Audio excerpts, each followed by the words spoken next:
Hello good morning students. आज अपना next topic page number 55 का अपन स्टार्ट कर रहे हैं। Nature of roots of a quadratic equation with real coefficients. देखो बेटा हुण तक आपने की सीगा क्वाड्रेटिक इक्वेशन बारे ही आप पूरे चैप्टर दे विच गल कर रहे हैंगे। क्वाड्रेटिक इक्वेशन नूं सॉल्व करना सीखिया सीगा, उहदे रूट्स कढने सीखे गए लास्ट एक्सरसाइज दे विच, ठीक है। ते इहदे विच हुण जिहड़ा हैगा आपां देखांगे नेचर ऑफ द रूट्स कि जो रूट्स आपां हाँ फाइंड आउट करते सीगे इन्हां दी जिहड़ी नेचर है वो किस तरह की हैगी, ठीक है। जिहड़ी नेचर है वो आपां नूं किस तो पता चलेगी, जिवें कि आपां जर्नल जिहड़ी फॉर्म है क्वाड्रेटिक इक्वेशन दी वो लैके चलदे आ ax² + bx + c = 0। क्लीयर। तो ये अपनी जी है जर्नल कोई भी अपन क्वाड्रेटिक इक्वेशन गिवन होगी तुसी उन्होंने इस इक्वेशन नाल कंपेयर करना है, इनू याद रखना है। ये बहुत इंपॉर्टेंट क्वाड्रेटिक इक्वेशन है तुहाडी। हरेक इक्वेशन नूं तुसी इस इक्वेशन नाल कंपेयर करोगे क्वाड्रेटिक इक्वेशन नूं तां तुहाडे कोले ABC दीयां वैल्यूज़ आ जाणगीआं। A की है coefficient of x², B coefficient of x ते C की है कॉन्सटेंट टर्म जिहड़ी भी इक्वेशन दे विच होएगी। तां इस तो ABC दीयां जो वैल्यूज़ आ जाणगीआं उस दे नाल तुसी की हैगा डिस्क्रिमिनेंट दी वैल्यू फाइंड आउट करोगे b² - 4ac। Clear. b² - 4ac की वैल्यू फाइंड आउट करोगे तो इस तो तुहानूं पता चलेगा जिहड़ी रूट्स की नेचर है वो किस तरह की है। जो तुसी b² - 4ac फाइंड आउट किया तो जे उत्थे तुहाडी वैल्यू ग्रेटर दैन 0 होंदी है, ग्रेटर दैन 0 का मतलब कि पॉजिटिव वैल्यू आ जाती हैगी। क्लीयर। जे वैल्यू b² - 4ac की वैल्यू पॉजिटिव होती है then the roots are real and unequal. Clear. इस चीज़ तुसी याद रखनी हैगी। जे b² - 4ac देखो bac दियां वैल्यूज़ आप इत्थों पता कर लाँगे, वैल्यूज़ ये पुट करोगे सॉल्व करके जो दी वैल्यू ग्रेटर दैन 0 होनी है दैन यू से रूट्स आर रियल, रियल है वो तो अनईक्वल है। क्लीयर। अनईक्वल मीनस इक्वल नहीं हैगी। ये फर्स्ट केस है। सैकेंड केस है जे b² - 4ac की वैल्यू 0 हो जाती है, जे इक्वल टू 0 है then you say the roots are real, real उदों भी है but then they are equal. तो रूट्स की जी वैल्यू है वो की होएगी इक्वल होएगी। ग्रेटर दैन 0 दे विच ये अनईक्वल होणगे, रियल दोनों ही कंडीशनस होणगे। थर्ड केस अपने को आ जाता है if b² - 4ac is lace than 0। जे ये लैस दैन 0 हो जाता है तो अंडर के अंदर की हो जाएगा नैगेटिव आ जाएगा, है ना। नैगेटिव हो गया तो अपने को जो रूट्स है वो की हो जाएंगे non real complex numbers. Clear. उन्हों की वैल्यू आइटा आ जाएगी ना, आइटा की होंगे अपने को कॉम्पलैक्स नंबर होंगे, यानी कि वो रियल नहीं होंगे, non real complex and unequal दोनों की होंगे रूट्स अनईक्वल होंगे, इक्वल नहीं होंगे। ओके। तो ये अपने को 3 केसिस है, तीनों केसिस नूं याद रखना है। Greater than 0, equal to 0 and less than 0। Less than 0 they which value negative हो जाती है, इस करके कॉम्पलैक्स ते अनईक्वल आ जाते। इक्वल टू 0 दे विच दोनों रूट्स इक्वल है तो रियल वैल्यूज़ होणगियां ते lace than 0 they which sorry greater than 0 they विच अपने को की है रियल ते अनईक्वल रूट्स होणगे। आपां इहदे नाल रिलेटेड एग्जाम्पल्स करदे हां, उस तो आपां नूं ज़्यादा क्लैरिटी हो जाएगी। जिवें कि without solving discuss the nature of roots of the question. बिना सॉल्व किते ही आपने मतलब रूट्स नहीं कढ़ने है आपने ये तो बिना रूट्स कढ़े ही आपने सिर्फ डिस्क्रिमिनेंट फाइंड आउट करके आप दसांगे कि ये जे रूट्स आ वो किस तरह के होंगे, रियल होंगे, कॉम्पलैक्स होंगे, इक्वल होंगे, अनईक्वल होंगे। ओके। तो सब तो पहला आप जो है इन्हों मल्टीप्लाई करांगे, मल्टीप्लाई तो करना ही पेगा। क्वाड्रेटिक इक्वेशन बनावांगे आप इनू क्वाड्रेटिक इक्वेशन चेंज करने वास्ते इन्होंने दोनों ब्रैकेट्स नूं आप मल्टीप्लाई कर लिया। एक्स नूं सैकेंड नाल कीता x² - 2bx तो फिर -2ax नूं कीता -2ax + 2a + 2a × 2b तो 4ab बन गया अपने को is equal to 4ab। Already 4ab नाल 4ab कैंसल हो जाएगा।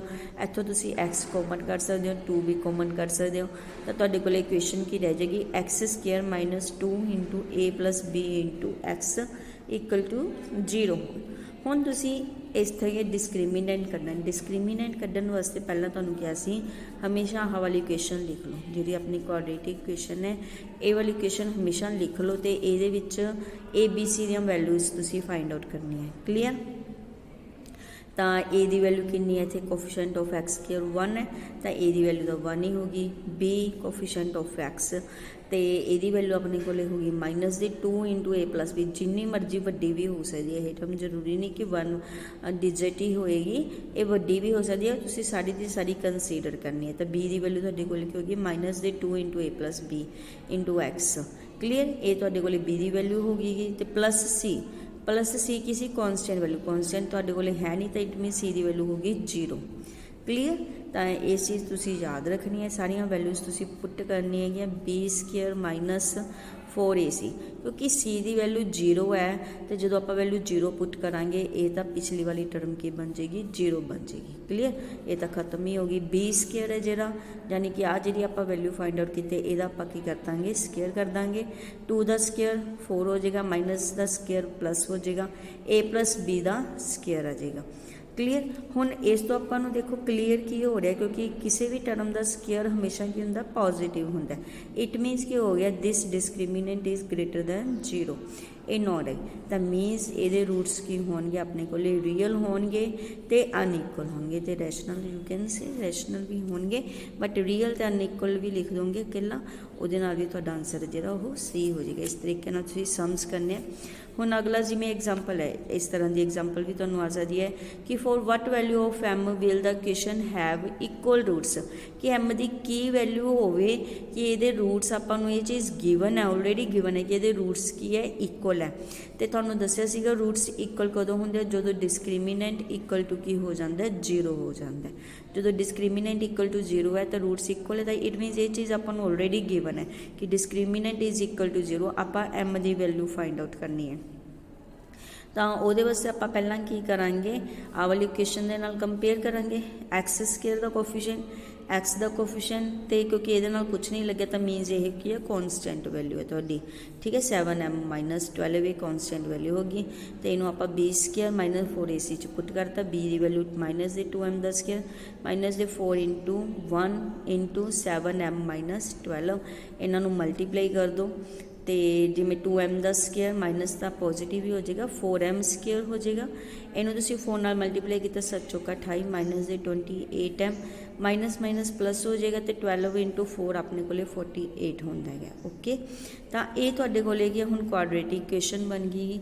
ये 4 है जो वो कॉमन कर सकते हो ना, 4 के टेबल पर सारे डिवाइड हो रहे हैं, 4 आप कॉमन कर लिया, m स्क्वेयर माइनस दे 7m plus 12 because we have given roots are equal, roots के इक्वल है, therefore this discriminant is equal to 0। तो इनू आप करांगे इस इक्वेशन नू इक्वल टू 0 लिख लांगे, 4 नाल डिवाइड कर देवांगे। उस तो बाद ये फैक्टर्स बनाने बेटा तुहानूं आउंदे ही हुंदे हैगे कि 4 × 12 मल्टीप्लाई होने ते प्लस भी 7 होना चाहिए, m-3 तो m-4 ये फैक्टर बने, तो m की वैल्यू जो 3 या 4 होएगी तो इस इक्वेशन के रूट्स की है इक्वल होंगे। ओके, इस तरीके नाल सम भी तुहानूं आ सकदा है। अगला जिवें सम है कि इफ ABC आर रैशनल, जे ABC rational prove that the roots of the equation are also rational, ये जिहड़े रूट्स आ वो भी रैशनल होणगे। तो हुण आपां नूं जिवें कि आ गिवन इक्वेशन है इक्वल टू 0, तो इहदा आपां की करांगे डिस्क्रिमिनेंट फाइंड आउट करांगे। जो डिस्क्रिमिनेंट फाइंड आउट किया तो देखो एक्स का कोफिशिएंट बी स्क्वेयर, ठीक है, माइनस दे 4 into a b minus c तो इंटू सी अपने को वैल्यूज़ आ गई। इन्हों मल्टीप्लाई कर लो, तुम इन्हों मल्टीप्लाई किया, इतों आपने स्केयर खोल लिता, फार्मूला होंगे ना अपने को ए माइनस बी का whole square, a square plus b square minus दे 2ab। इतों तुम इन्हों मल्टीप्लाई करोगे ब्रैकेट्स में आपस में, तो आ वाला रिजल्ट बन जाएगा। हुण इनू करना तुम सॉल्व कर देना है। सॉल्व की कुछ होएगा, देखो आ 4c पे है, इत्थे माइनस दे 2ca पे, तो माइनस कर देवांगे आप, तो प्लस दे 2ca आ जाएगा, तो माइनस दे 4bc उमें रहेगा, तो माइनस दे 4ab भी उसी तरीके रहेगा। A square plus 4b square plus c square is equal to this one. तो जे आप ध्यान नाल देखिए ना बेटा, एक किहदा फार्मूला बनता, अपने को एक फार्मूला होंदा है ए प्लस बी प्लस सी का होल स्केयर। इत्थे बी की वैल्यू कितनी है 2b, बी की वैल्यू आप क्योंकि माइनस का साइन आ रहा है ना, -2b जी है बी की वैल्यू पुट करके अपने को यह फार्मूला बन जाएगा a-2b + c का होल स्केयर, क्योंकि यदा फार्मूला होंगे a² + b² + c² + 2ab + 2bc + 2c, ठीक है। इस तरीके नाल हुंदा है, तो इसे तो यह फार्मूला आपने जिहड़ा है बनाया गया। हुण देखो किसी भी टर्म का यह की आ गया स्केयर आ गया, जो स्केयर आ जाता मीनस वो कि नॉन नैगेटिव है तो परफेक्ट स्केयर है, ठीक है। तो नॉन नैगेटिव तो मीनस रूट्स की हो गए रैशनल हो गए, जिमें कि बेटा आप इस लिखा सी ना roots are real and unequal, तो ये रैशनल भी इन्होंने वर्ड यूज़ किया सी, तो आप इत्थों ही आप जो ग्रेटर दैन वैल्यू 0 आ जाए तो आप कहांगे वो कि रैशनल है। क्लीयर। नैक्सट अपने को फोर्थ एग्जाम्पल भी इस तरीके ही आपने कढ़नी हैगी। ये भी आपको क्वेश्चन गिवन है, ये आप इमेजनरी शो करना, prove that the roots of the question are imaginary if a c is not equal to b d. यह चीज़ आपको गिवन है तो इमेजनरी शो करना, वो आप डिस्क्रिमिनेंट फाइंड आउट करांगे, x² का कोफिशिएंट, x का कोफिशिएंट तो कॉन्सटेंट वैल्यूज़ पुट कर दी है, माइनस दे b, ठीक है, सॉरी b² माइनस दे 4ac, ठीक है। तो b² जो किया 2 का स्केयर 4 हो जाएगा, ac + bd का स्केयर माइनस दे 4ab आ गया, यदा स्केयर खोल दिता, इन्हों आपस में मल्टीप्लाई करता, जिहड़ियां टर्म्स कैंसल होंगे करवा के वैल्यू की आ गई अपने को नैगेटिव आ गई। नैगेटिव आ गई तो मीनस < 0 आ गया, < 0 तो तुहानूं दस्सिया ही सीगा जे टर्म की हो < 0 तो रूट्स आर इमेजनरी। क्लीयर बेटा। उस तो बाद फिफ्थ एग्जाम्पल भी इस तरीके ही करनी है आपने। Show that the roots of the question are real होने कैन नॉट बी इक्वल, ठीक है। एक ही है आप शो करना कि यह इक्वल नहीं हो सकते, कदों तक नहीं, if a equal to b equal to c, unless जो तक ए तो बी तो सी आपस इक्वल नहीं, उदों तक कि यह इक्वल नहीं हो सकते। If this condition sir what is the value of the root आपने फाइंड आउट करनी है। प्रोसैस सेम ही है बेटा, आप लैके चलते हैं कि रूट्स की ये इक्वल है तो मीनस यदा डिस्क्रिमिनेंट की हो जाएगा इक्वल टू 0 हो जाएगा। क्लीयर। पहला तो आपने ये किया जिहड़ियां ब्रैकेट्स इन्हों खोल लता गा, इन्हों आपस में मल्टीप्लाई कर लिया, मल्टीप्लाई करके अपने को आ सारी इक्वेशन बन गई। x² वाली टर्म्स कट्ठियां कर लिया, x वाली कट्ठियां कर लिया तो कॉन्सटेंट टर्म्स कट्ठियां कर। ओके, उस तो बाद आप डिस्क्रिमिनेंट फाइंड आउट किया b² माइनस दे 4a × c वाली टर्म, ठीक है। तो ये फिर आपने की किया स्केयर्स नूं खोल दिता, a + b + c का होल स्केयर, हुणे फार्मूला दस्सिया सी ना तुहानूं, वो फार्मूला आपने जिहड़ा है अपलाई कर दिता, -ab -bc -ca, तो इन्हों आपस में मल्टीप्लाई कर दिता गा, ठीक है। मल्टीप्लाई करके सबट्रैक्ट भी कर दिता गा। ओके, तो अपने को जिहड़ा है रिजल्ट बन गया। ये 2 के अंदर कॉमन ले गए, 2 अंदर कॉमन ले गए तो अपने को की किया आपने अलग अलग स्केयर्स बनाते एस, क्योंकि आपने a = b = c करना सी, इस करके a² देखो 2b² सी 2c² सी, इन्हों b² + b² लिख लिया, इनू c² + c² लिख लिया। ओके, 2 बन गए ना अपने को। इधर ए भी 2a² है, a² + c² लिख के सब दे नाल आपने की किया फार्मूला बना लिया a² + b² माइनस दे 2ab, फिर इतों b² + c² माइनस दे 2bc, फिर c² + a² माइनस दे 2c। तो फार्मूला की बन गया a - b² + b - c² + c - a², क्योंकि अपन रूट्स के रियल गिवन है तो ग्रेटर दैन इक्वल टू 0 हो गए, रूट्स आर रियल ये अपने को ऑलरेडी हो गया। तो विल बी इक्वल कदों होंगे जो डिस्क्रिमिनेंट 0 होएगा, डिस्क्रिमिनेंट 0 मीनस आ वाली टर्म इक्वल टू 0 हो जाएगी।